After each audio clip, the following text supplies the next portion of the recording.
తెలంగాణ రైతాంగానికి కాంగ్రెస్ పార్టీ ప్రభుత్వం మీద భ్రమలు ఇంకెంత మాత్రం ఉండాల్సిన అవసరం లేదు. ఇప్పటికే చాలా మంది రైతులు వాళ్ళ భ్రమల్ని తొలగించుకున్నారు. ఇంకా కొద్దో గొప్ప కాంగ్రెస్ పార్టీ రావాలని, కాంగ్రెస్ పార్టీ గెలవాలని ఆశించినటువంటి రైతులు ఎవరైనా ఉంటే వాళ్ళు కూడా వాళ్ళ భ్రమల్ని తొలగించుకోమని చెప్పి మేము కోరుతా ఉన్నాం. రైతులు బాగుండాలన్నటువంటి ఏకైక సంకల్పంతో మేము పనిచేసినాం.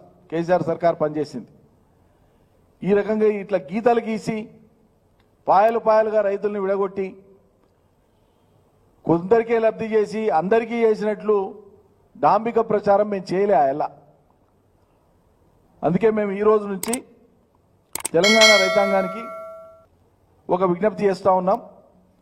మీరు అర్హులై ఉండి బ్యాంకులో రుణం పొంది ఉండి మీ పేరు మీద పట్టాదారు పాస్బుక్ కలిగి ఉండి అదే పట్టాదారు పాస్బుక్ మీద మీరు రుణం పొంది గనక ఉంటే మీకు గనక మాఫీ కాకపోతే ఇప్పటిదాకా అయినా 1,00,000 కానీ 1,50,000 కానీ 2 కేటగిరీలల్లా, ఎందుకంటే 2 లక్షలది వాళ్ళు వచ్చి చేస్తామంటున్నారు, రూపాయలకు తోడు అమెరికా డాలర్లు తీసుకొచ్చేస్తారేమో చూద్దాం.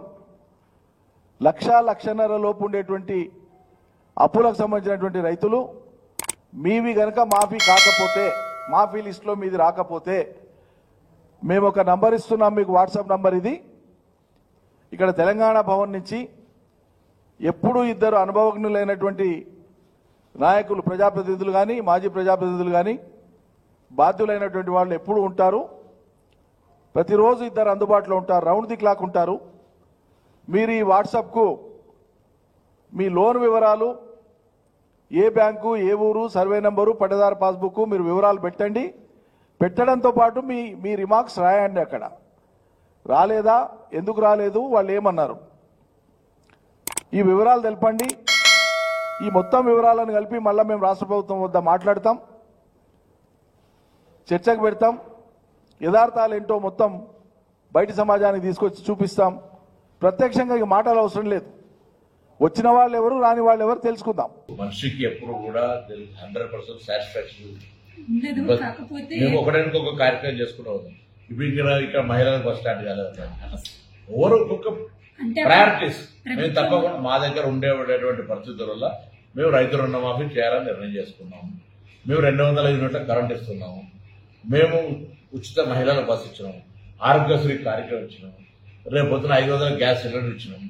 ఇంకా ఇందిరా ఇండియా పోతా ఉన్నాం. ఇంకా ఈ కార్యక్రమంలో ప్రయారిటీస్ ప్రకారం